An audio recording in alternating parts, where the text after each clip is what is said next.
Hello and welcome to Faber Booktime. I am Ross Montgomery. I'm an author. I've written books such as Perigee and Me, Max and the Millions, The Building Boy, and my favourite breakfast food is Marmite. I'd eat it on its own, out the jar with a spoon, if somebody let me. The book that I'm going to be reading to you today is this one. It is called Space Tortoise, and it's a book that I wrote with the illustrator David Litchfield. Hope you enjoy. Once, in an old rusty bin, in an old rusty playground, in an old empty park, there lived a little tortoise. The tortoise's bin was cosy, warm and dry, all year round, even in winter. What more could a little tortoise need? But the tortoise never saw any other animals in the park. Sometimes he would search them in the long grass, and on top of the slide, and under the swings, but he never found them. One night, the tortoise was gazing up at the sky. Look at all those candles glowing up there, he said to himself. That must be where the other animals are. Ugh, I wish I could join them. But how could a little tortoise get to the top of the sky? The next day, the tortoise found an old book in his bin. It was filled with pictures of space rockets. So that's what I need to get to the top of the sky, he said. But where will I find a rocket? The tortoise peeked out of his bin. And there, right in front of the moon, was a rocket! The little tortoise picked up his candle and set off across the park. Soon, the tortoise came to a desert. It stretched far into the horizon. Silent as a whisper, he made his way across the dunes, past broken statues and crumbling castles. The tortoise came to a great wide ocean. The wind had whipped the waves into a furious storm. The tortoise was afraid.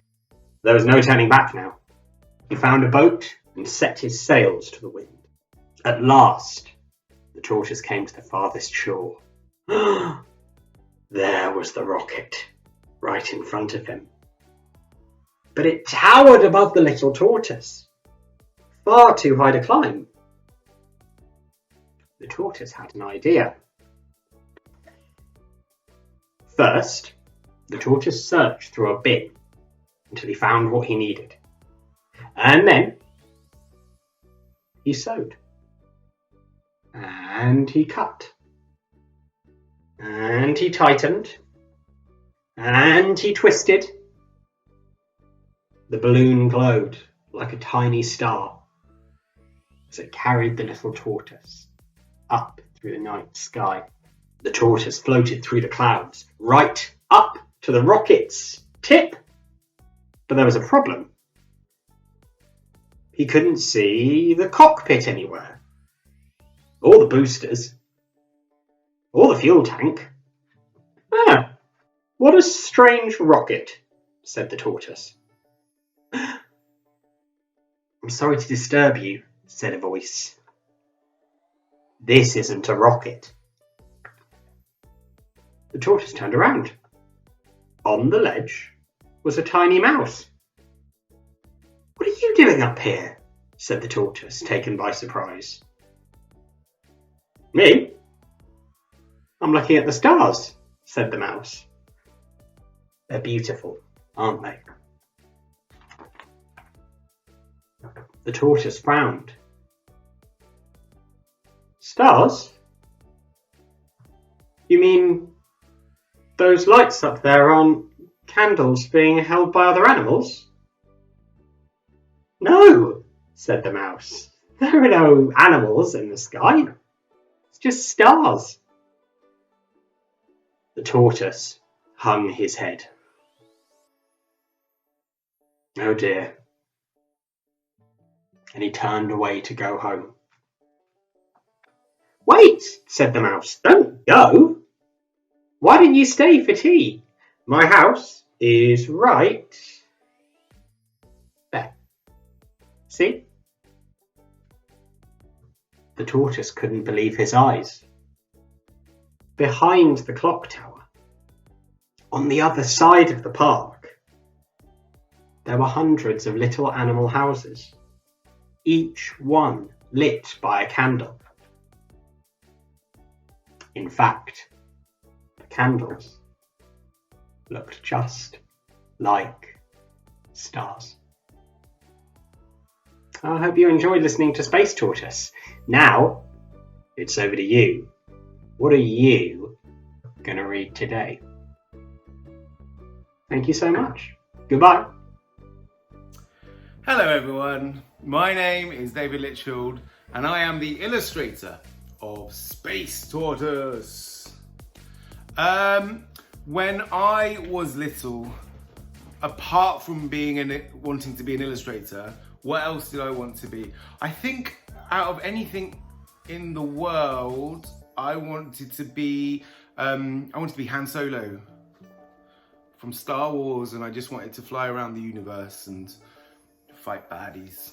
So yeah, that's me. The last thing you need to know about me is what I like. What is my favorite breakfast treat? Oh, well, you know, it's peanut butter. I just love peanut butter. Peanut butter, I think, is the greatest invention humankind has ever managed. So peanut butter and banana. Sometimes like both together at the same time. That's my favorite breakfast treat. Okay, thank you very much, Ross, for your beautiful reading of our book, Space Tortoise.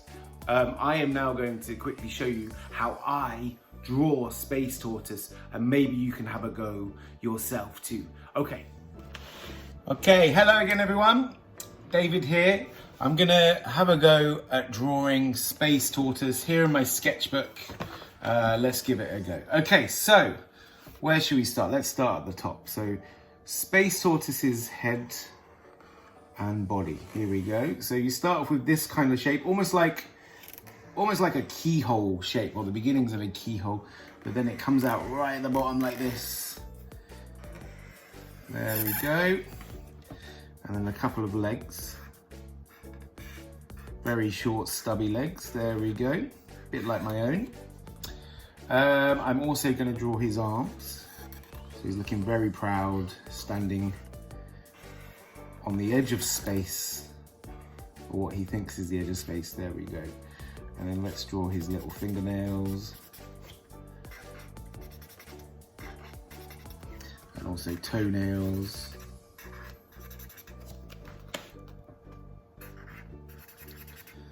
Okay, so we've got the basic shape and outline there of Space Tortoise. I'm going to start adding some detail. Oh no, actually before I do, I'm going to draw his shell. So to draw his shell, just do a little semicircle there. There we go. Maybe put the pattern on now while we're here. There we go. Tortoise shells have a very distinctive pattern. There we go. But it's kind of just like drawing a big kind of few cracks in the shell. There we go.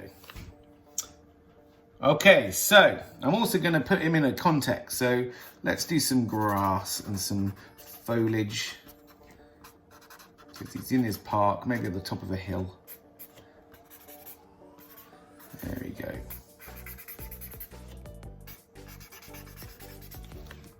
Okay, so let's draw some detail. I'm going to start off with his face. So Space Tortoise's face. Basically, I'm just going to draw a curved line going from there to there, and then I'm going to draw his little mouth like that, a couple of nostrils. Now his eyes look very similar to nostrils, so I'm going to make them a tiny bit bigger so people can see the difference between his eyes and his nostrils. Now Space Tortoise wears a helmet, or at least what he thinks is a helmet, but it's actually, well, some people think it's a goldfish bowl, but it'd be a very small goldfish bowl if it was. But it's actually one of those little kind of containers that you put in a washing machine filled with liquid. Let's give it a few marks there. There we go. Maybe a bit of light shining from it. Space Tortoise also wears a protective suit, or what he thinks is a protective suit. But this bit here that goes around his chest is actually a bottle top. There we go. Strapped on with maybe an elastic band of some kind, like that. He's also got a bit of string around his waist that he thinks is kind of a utility belt, and then some more elastic bands that go around his shell, just to kind of make him look cool. Now he has this antenna coming from his shell, which is actually a drinking straw. So these are all things that he found in the rubbish bin, as we just saw from Ross telling the story. And he's got a couple of plasters on his elbows to protect him from interplanetary conflict. A few marks there to show that he's got scaly skin.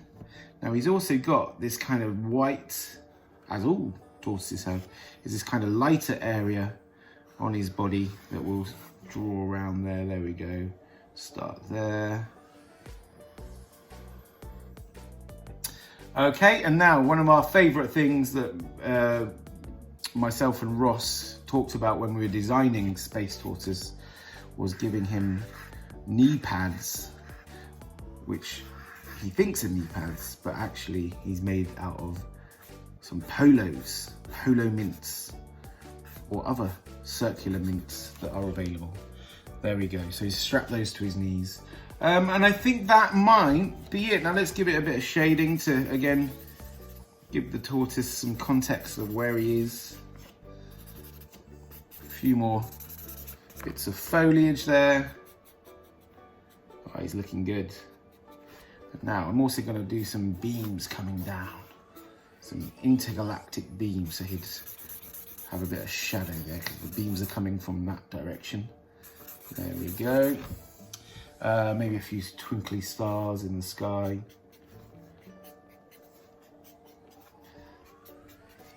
And there we go. There is our dear friend Space Tortoise. Now, oh, actually, not quite finished. Let's just give it a few more bits of foliage. Really, really scruffy looking foliage. There we go. Very quick and indeed scruffy drawing of Space Tortoise. Oh, it's very hard to stop a drawing once I've got going. There we go.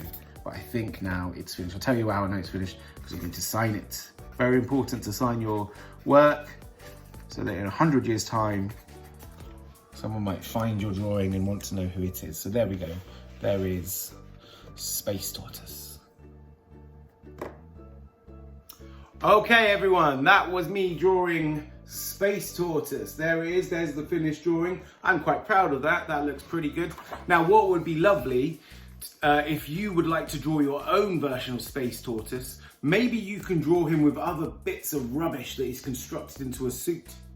So maybe think of the rubbish that you've put in the bin today, or the rubbish that you've put in the bin yesterday. What was the rubbish that you threw away, and how can that be turned into a space suit for Space Tortoise to wear? And once you've done that, if you're feeling really creative, maybe you can even come up with a spaceship made of rubbish for Space Tortoise to ride through space in. They would be great. We would love to see those drawings. So if you could get a grown-up or someone who is much more technically minded than me to upload your drawings and put them on Twitter, or put them into cyberspace somewhere and make it known to us at Faber, we would love to see them. Okay, it's been great spending some time with you. Thank you for listening so nicely to Ross's story and to watching me draw Space Tortoise, and we hope to see you again soon. Bye-bye.